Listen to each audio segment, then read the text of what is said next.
as he did pick up the 2 wins on the Kalista that you are mentioning. Jarvan nowadays, very popular in the jungle. Even sometimes see it flex to the top lane. And Vladimir, as we saw yesterday, definitely something you want to take off the table here. Jin Air at least going to get that going for them.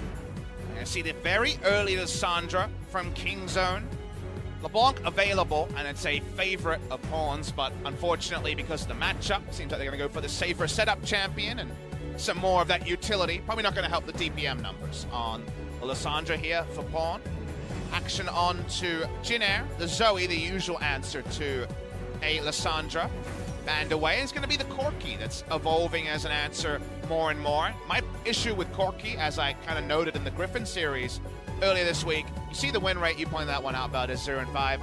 I think that's even more relevant when Jin Air are playing, specifically because Corki comps are much trickier to play. You have a very long lull in the early game where you have a champion that only does damage but doesn't have his damage items, so it's quite hard to play the macro around Corki comps. And then lack of frontline is the sort of thing that Pawn or Rascal, whoever's playing the Lissandra, can actually get in there and super punish. So I think for a team struggling to get wins, Corki makes life harder. I like seeing Jin Air on easy to execute comps. They do pick up the Galio as well, just for a bit of protection. Galio sustaining his spot as one of the higher tier picks that doesn't quite get banned that often nowadays, as Lucian will also be locked in here for what you would assume would be Deft. We'll see if that does come to fruition here in what should be a Lucian Shen bot lane. Sadly, that means that the newly buffed Rakan won't be played by TusiN in game number 1. He's actually coming off 3 games in a row of Rakan, so a bit surprising after the buffs. We saw our first buffed Rakan, and it looked pretty good, honestly, from Mata in SKT's last game yesterday. Zooming in on this draft, though, final pick of the first round, Aatrox jungle. Very reliable choice for Cuzz. He's been picking a lot of this as a blind jungle pick.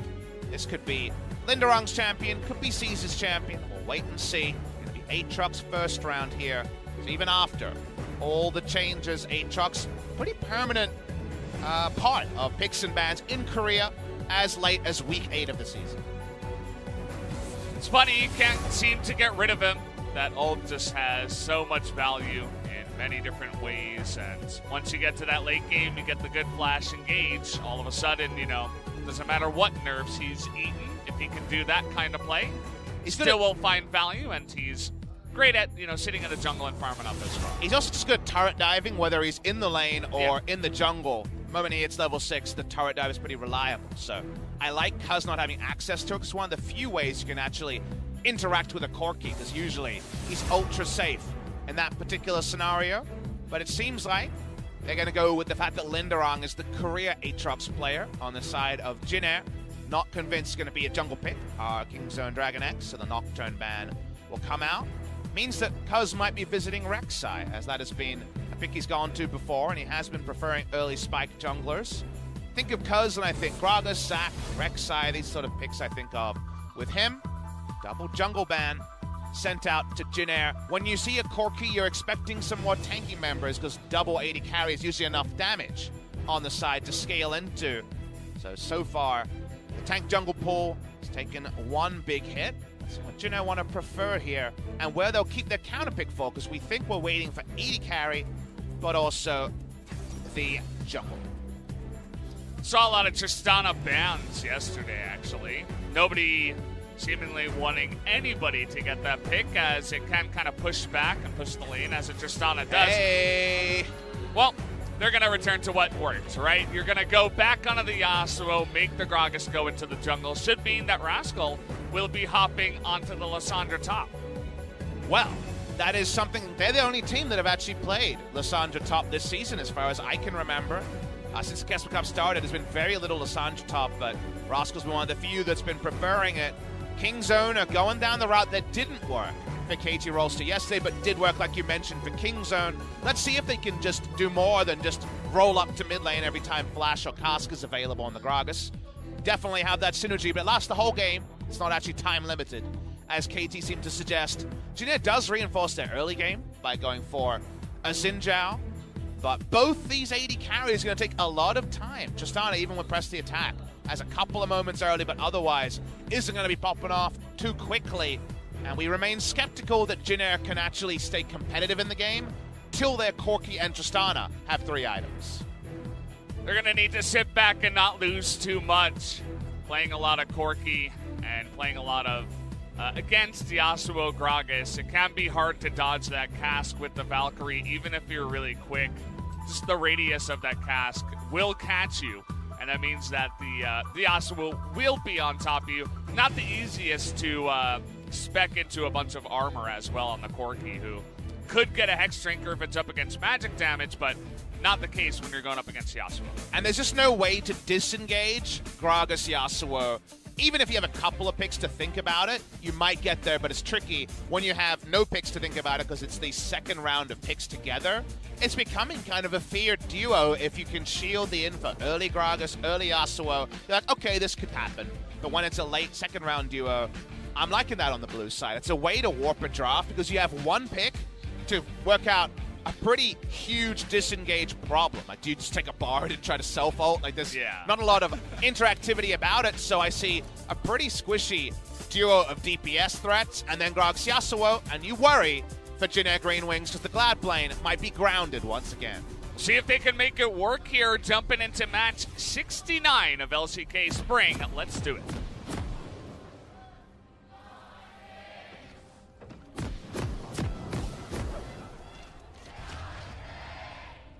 Wow.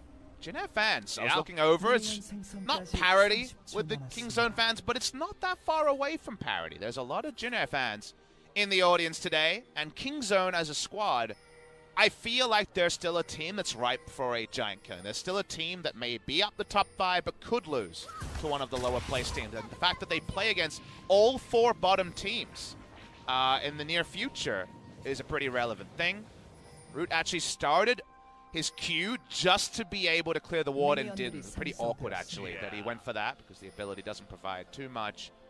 Looking in on the rune choice here, and Rascal has been talking to Pawn too much and has decided that Klepto Mages are a thing. If you guys are wondering what that reference is, Pawn still plays Klepto LeBlanc even after Frostmancy is gone. And it is against a melee champion, so you understand the thought process behind it. Second pick onto this top lane, Lissandra. This is the sort of lane that C's might be able to punish. Glacial Path in the top lane ain't the same as in the short mid lane.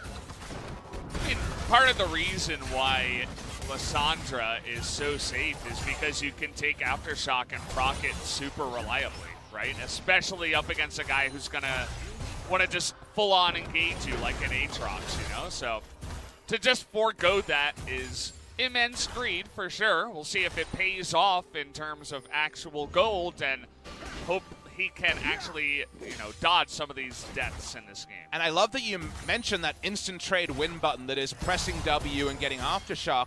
Remember again, it's in a long lane. It's top lane where you're much more likely to be chased through a Glacial Path. So not having those stats will be the immediate burst trade, but also the chase. And if the chase is on, you do worry a little bit for Rascal. And C's is popping off. He's really aggressive in his pathing, but it seems like he's going to relent for now. Yeah, you see the pings that go on into that red buff as well. They think that Xin is in there as for right now, as he did go over a ward, but they don't know exactly where he is.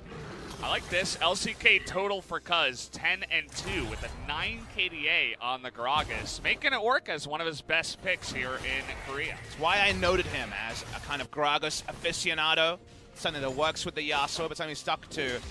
These LCK totals, I'm pretty sure are wrong, but I guess they might be. It might have been a Kesper Cup match, but I know that he's lost on Yasuo because it was notable. I brought it up. Maybe it was Kesper Cup, and that's just LCK. Unfortunately, our stats team can be very selective in finding really beautiful ways to package information.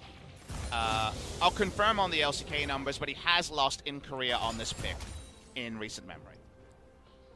Yeah, it does come to my mind as well. I don't think he can be undefeated 7-0.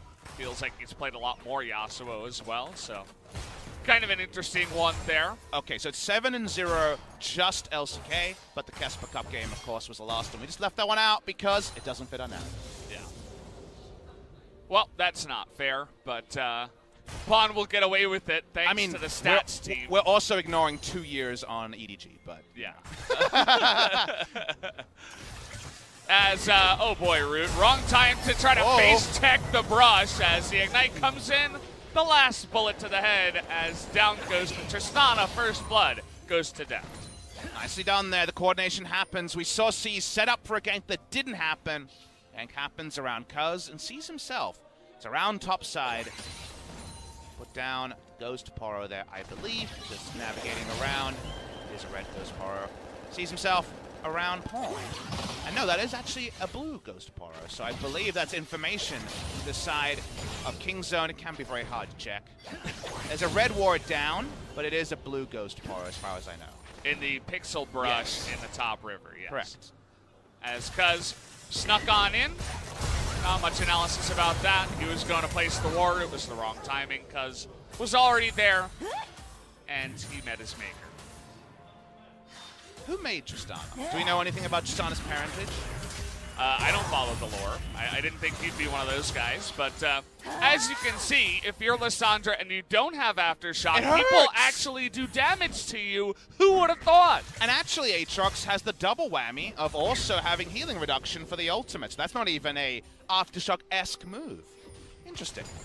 That's going to be an evolving problem. It's going to be a squishy build start. It feels like you don't have the liberty to just go into Protobelt as bot lane. Okay, we're flashing on into this one. The Ignite comes in, and okay. Trading one back are Root and Nova. Getting on in there as Deft was not able to escape the taunt. A 2v2 kill, press the attack all in, and Deft doesn't respect it enough. Even with Summon AO, that's not teleport or cleanse. He had the heal. He had a cold too. He's not messing around, Root. He's angry. That's a huge moment for Root and Nova. You plug and play Deft and TusiN in any sort of Lucian lane, especially against a team like Jin Air, in a huge advantage. Instead, we watched the replay. Just went for the all-in, and Deft wasn't respecting the flash just as the taunt was about to time out. The damage calculation is good, and we can see why Tristana is getting a lot of respect in Korea. Evolves into being a strong champion, and in lane, if you can get the press the attack going, Galio does plenty of early trade damage, and suddenly Deft has things to think about. Always have to be wary of the damage that Tristana. That's a very NA pronunciation. Tristana. That sounds like someone who's a really big fan of here Tristana. We go. Rascal, I mean, doesn't have Aftershock, gonna lose his whole health bar. At least he's got Corrupting Pot, I suppose. And he got some Klepto procs, the 5 gold there. There you also go. Something to think about. But yeah, it does sound like you're saying Trist-Stanner, someone who stands Tristana. I appreciate it. Tristanner. That could be a thing. I don't know. Does a lot of damage, you have to remember. Has been out of the meta for quite a while. You always remember those Tristana Alistair lanes that used to be very prominent in the bottom lane and just pack ignites and just go all in level 2. Cuzz is packing level 6 and C's is not, so this could actually be big. Yeah, smites it away. Will he go for the kill? Absolutely. Cass comes in. Gonna be happy to trade that for the flash on the Xin Zhao. Yeah, getting bonus things is Cuzz. Cuzz has actually been the life beat of Kingzone on this Gragas, so it's coming back. It's certainly working in a big way. It's looking better than Score. Yes, his flash too. C's is so dead right now. There's no way for him to get away from that one. How about an extra 70 gold as well on his way out? And that's about a ward placed earlier. If a ward was placed over the wall, no way C's would grieve for his Krugs, but you never want to give up Krugs. There's so much experience and gold. Laden into that camp. The old ward is a good one. I assume that was placed by Rascal, and it translates into a kill for Kingzone.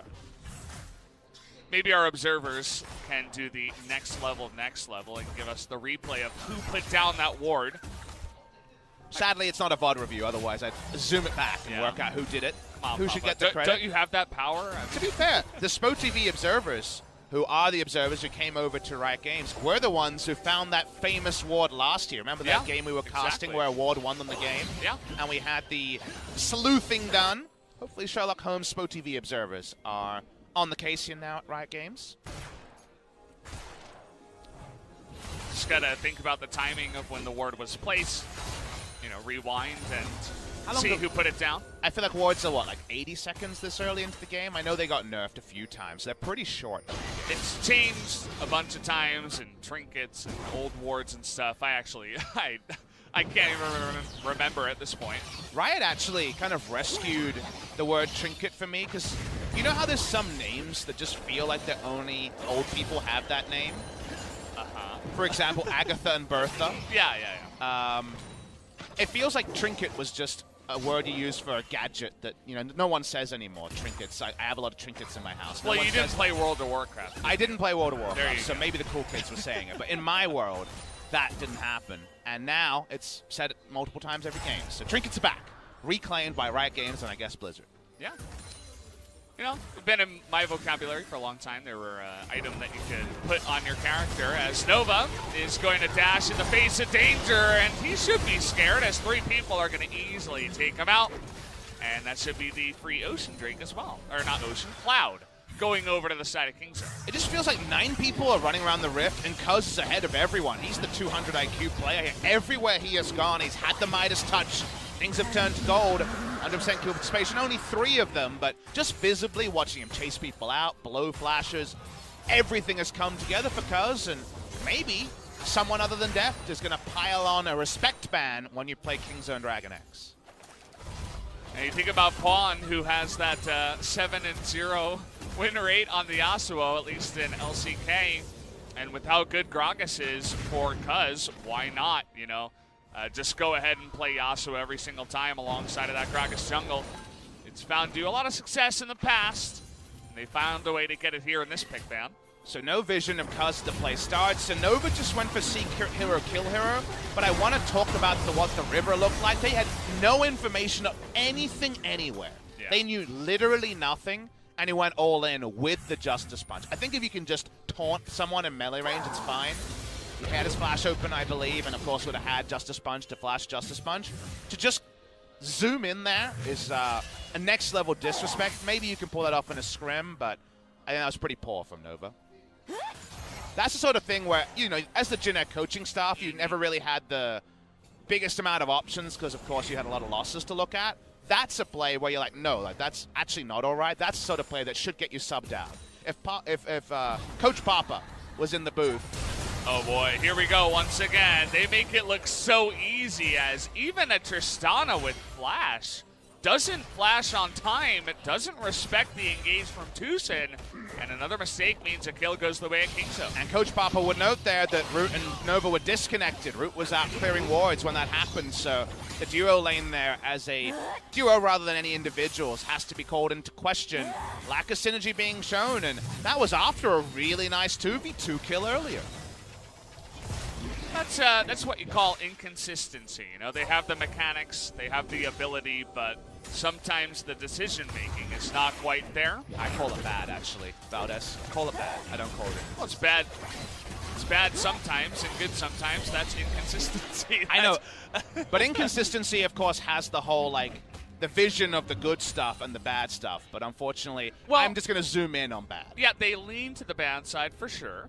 And sometimes they pull off good things. I'm just being glass half empty for a moment, all right? You can be glass half full. It's a broadcast. That's usually the way it goes there, yeah. But the glass half full of this point is that Pawn has to just chill and get 320 gold instantly. Pawn himself going to be working towards his first seal item. And now, if Cuzz shows up, he's got Sorcerer's Shoes, so the penetration is starting, and Yasuo will have plenty behind that. So already, we already mentioned in pick ban. Let's go back to before there were individual mistakes. Jin-Air have a hard drop to pull off because of double 80 carry and Corki taking a lot of time. And now the easier draft to pull off with the Gragas Yasuo press R and it kind of works out situation is ahead in gold. Now we really need to see Jin-Air find a way to extend the game, because as things stand right now, any 2v2, any 3v3 is going to go the way of Kingzone. Dead slowed, doesn't flash. It was a nice taunt flash. Like, yes, you sure, could have flashed you gotta respect there. that, you know? Agreed. If you're flashing every threatened taunt flash, then things get tricky. So, again, Root could have got out there, and I think it's fine to be results-orientated. But against Gragas and Shen, with their ability to extend the last one, even Jarvan, I can't always fully criticize, because if you flash every time, it's actually wrong. If you don't flash every time, it's also wrong.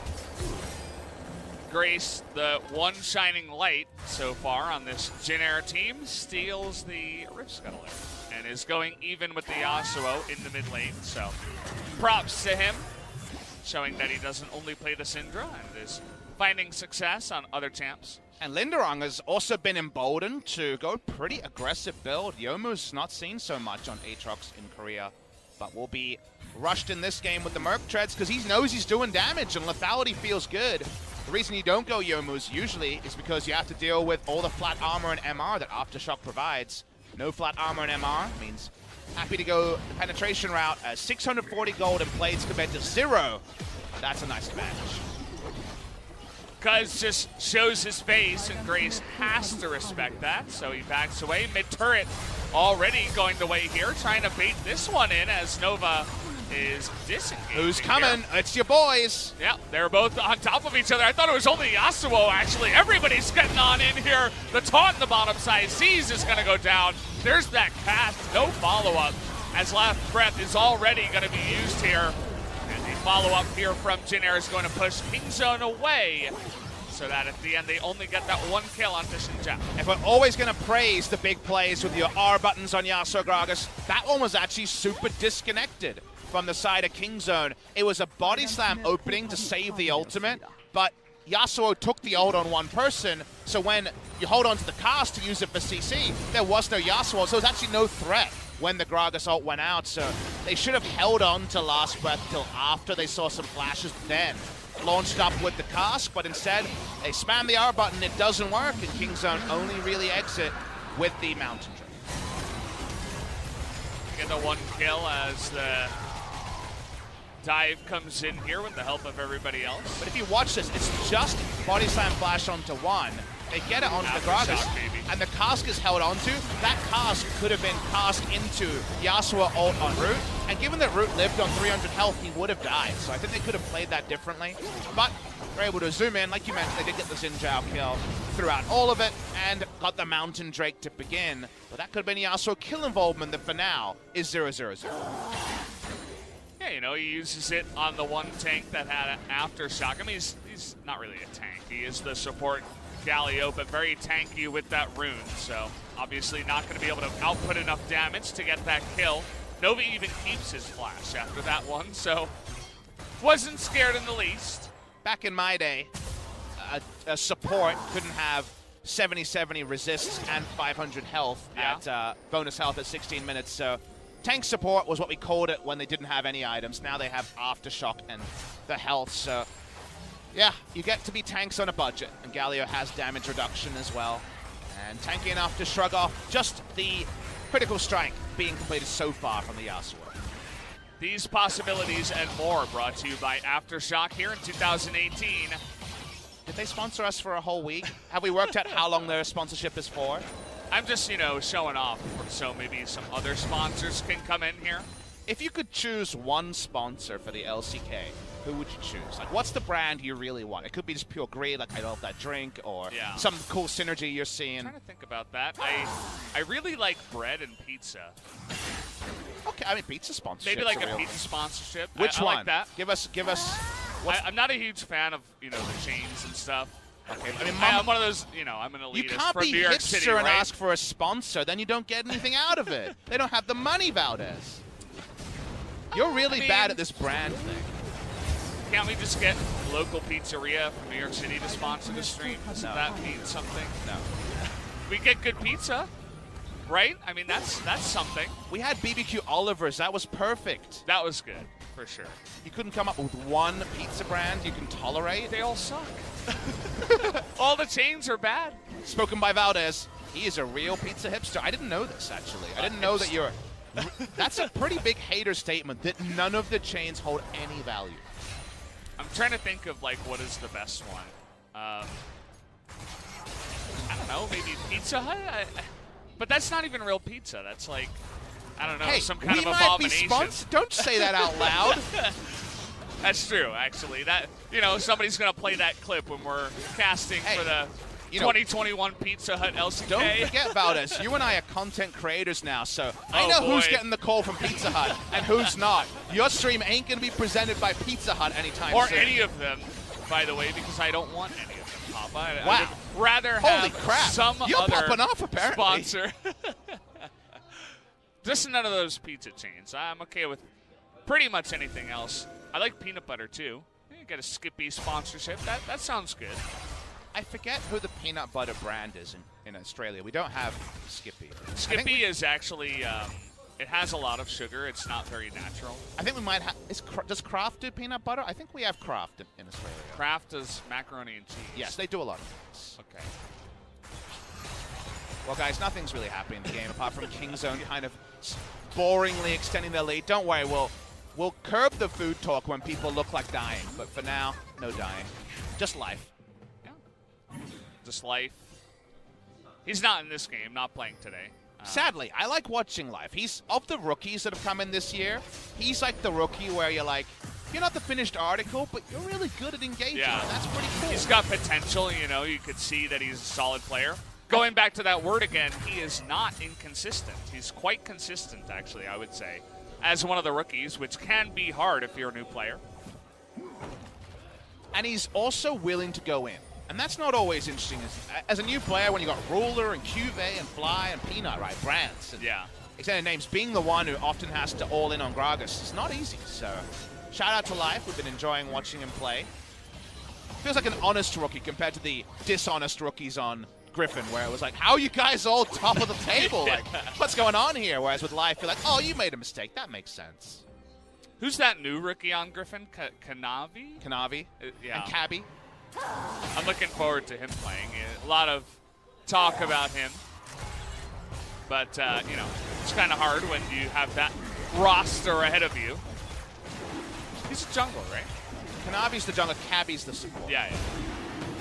And then Senan is the Afrika support that looked pretty good.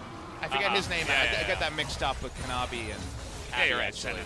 Senan looked pretty good as well. Those are the rookies that I think are coming up, and there's more obvious ones in some of the other rosters, but a time to think of other things there. So what about me? What sponsor do I want? I feel like there's some really great sponsorship opportunities. LEC doing a really good job finding a lot of different sponsorships. Yeah. My favorite is the fact that they have a blood bank that sponsors First Blood. Like, how awesome is really the synergy cool. there? Yeah.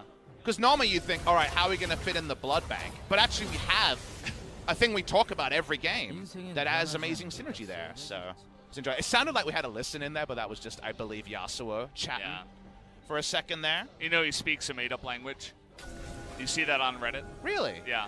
I didn't know that. I didn't read the post, but I saw the title. It was like, Yasuo speaks a made-up language. Interesting. So I guess Hasaki is not a real word. Does Gnar speak Pokemon? Because he kind of says Gnar a lot. Yeah. And some other kind of... Kind of how I imagine Beryl speaks to himself. I'm the same. Beryl's a Pokemon name. He is, yeah. Who else? Or a medicine, as I think you were pointing that out, right? You apply some Beryl to the ankle. And it's definitely an ointment, right? It's an ointment. Yeah, it's not a medicine. Oh, fighting? Maybe? He's got Aftershock, but it doesn't seem to help him out this time, as you can see that C's just left his teammate all alone, and he was dead, 100%. Was that fighting, or was that just bullying? It seemed more like bullying. They just kind of hit someone. It was a pinata situation. Yeah. The Galio pinata was exploded. Gold was given. Not enough gold. They want to go find some other pinatas. Kingstone's onto the Baron, and Jin-air, they haven't explored this territory in a while. They're going to lead with their faces, and for now, no one's jumping over the wall. Seeing the whole way as they do come in. Just going to ult C's here before that Tristana ultimate can come in. And how about the damage from Gragas too? Pawn also trying to go 1v2 up in the top side. As Jin-air is going to get away, but Kingzone get away with the Baron. That was some really good goaltending as well. There was no chance of a Baron steal there. But Jin-air, so while it looked bold, if you look at the mini-map, the actual action was well done from the side of Kingzone. Deft somehow has 4 kills, even though I remember him dying earlier in the game. So he's been the one picking up the kills that we've been ignoring. Watch the replay here, and you think about how could this have been stolen, and then suddenly stun onto C's, back onto C's again, and the Gragas Yasuo combo gets damage and threat onto the other people, so there was never going to be a Baron steal here. Well played by Kingzone DragonX. So Cuzz, he got the assist on the Galio kill before the Baron. bought his Dark Seal right before that. He only got the 1 stack. He just went back and finished his Medais after the Baron. Not wasting any time with that one. That might be the most Manor Medjai's moment I've seen in years. Yeah. If you have the 4 or 5 stacks, you can spend the gold, but he spends 1050 gold on Medjai's, which gives him precisely nothing just because he's playing against Jin Air, and in his mind, he's already won. Hey, you get double stacks, right? You need to build it up sooner. He got 2 AP for 1,000 gold! And I guess the 20 AP from the item, but... well. Here's Lindarang, okay, trying to go for a flank here. Everything's gonna miss, kind of, as Lindarang is gonna get bopped on the backside. Sees, disappears with the cask, and see you later, Grace, too. Extremely one-sided, more stacks gonna go the way of Cuzz's Medjai's, as Jin Air cannot stop the onslaught. And stacks upon stacks of threat towards Jin Air has made them pretty unable to ever get a foothold in this game. The Manor Medjai somehow more disrespectful to Jin Air than us talking about pizza for half the broadcast. Kingzone back away, able to get over the wall there, interestingly. And from there, they can walk over, they can regroup, they can get more gold, and the gold lead is already over 10,000. Even the observers showing it, being like, really? Yeah, 7 stacks now. Do you reckon that's the head observer, our good friend? I actually don't know what his broadcast name would be. Jonah Strong, let's call him that. Strong. We'll throw that out there. Call him Jonah, I guess. We can make that his English name. How about his English name is call him Jonah? Call him Jonah? Yeah. Okay. Call him Jonah. We see Lindarang on a big flank, and look, they definitely have something that from ahead is a nice proactive initiation duo. And in another game, you see Corki and TaNa doing damage behind this initiation. Instead, Cuzz says, well, now your front line's flanking, so just turns on the rest of the members. He's styling, he went golden, he's feeling golden, but will he get more than 10 stacks? Odds are yes. He got the 1 kill and 1 assist, which builds up 6 more. That would have only been 3 stacks with the Dark Seal, so I see where he's coming from with that purchase. Yeah, but he could have had like an Oblivion Orb and done way more damage. That doesn't look nearly as cool. He's all about looks here. Cuzz is definitely just skin deep for this particular game number 1. And, you know, you want to point out that he's doing something wrong, but given how the game is going, it's hard to say too much. We'll gain the zoom out here. Kingzone loading up. Oh boy, Tornado hits here, and the cast does insane damage, as Seize doesn't exist in this game. Yasuo killed the Tristana too, somehow in the backline there. Guess it was the Ignite that eventually took away the rest of Jin Air. A half-hearted clap from the crowd, as looks like Kingzone should be able to pick this one up. Cuzz wants the stacks, not going to get it onto the Corki, but you're right, around 27 minutes, 12-1. Those are probably the odds that Jin Air would win the series, and they seem well-founded. Oh, they're going to go for the kill, as Grace will go down, but 3 members are going to bite the dust. Worth it, for sure. And you notice the most important thing about that dive. Gragas with Medjai says, nah, I'm good. I'm going to kill the game. He's not going to give up his stacks, stacks upon stacks, and everyone with a bit of an amused smirk onto the faces of Kingzone DragonX. They're feeling good about it, and unfortunately for Jin Air, some of those old feelings of series that don't include the Afrika one are coming back to memory. That was definitely a game where a lot went wrong outside of one moment, and they got too far behind and essentially just said, well, we can't win this one. We're too far behind. We have a comp that needs to scale and get decently ahead or far enough into the game where they actually begin to do damage. They didn't even get close. So we saw Lindarang packing up his, well, I just heard a very interesting thing. I don't know if we should spoil that. What do you think about that, Papa? Okay. There is going to be a very interesting development after the break, is what we were told. We won't give you any more specifics, but Jin Air Green Wings, if I'm the coach, again, Coach Papa came out a couple of times there. I look at the bot lane and I'm like, something has to change here, so I think for sure you make a substitution there. Around that, it just all kind of was too inevitable. That's the part is that you don't want to accept as a coach is we saw Cuzz get ahead and contest C's and also the bot lane fall behind. And you're like, they're not going to win this, are they? And the answer very quickly was yes, and the Man of Medjai comes out. They just got into a funk, and that's one of those funks that ruins your day. At 7 a.m., they found out some bad news, and unfortunately for Jin Air, things weren't working, and that's a lot of backpacks that are being filled up. Yeah. Spoiler alert, anyone? As definitely getting some information about what could be happening for the next game here. And honestly, I don't blame Jin Air. I'm kind of surprised it took this long, actually, to just go ahead and just wipe the slate clean and see what happens the next time around. We're hoping the clean slate brings less chance for Manor Magizers and Styling, but by the end we were styling as Kingzone DragonX. They just wanted 2-0 to keep that route forward. And remember, clean records are important when everyone's around the same clump. Damwon and Hanwha Life want to see Jin Air pick up even a single victory, as Valdez wants to see more than a single number in that column next to Xinjiao. 1,300 gold. I feel like Gragas did more damage to Xinjiao. Gold? Yes, damage dealt. I think Gragas did more damage to Xinjiao than Xinjiao did to the entire enemy team. Oh, yes, definitely. Maybe 2 or 3 times over. I mean, because the jungle difference in that game was mind-blowing, right? That was not even, that was actually kind of sad. My team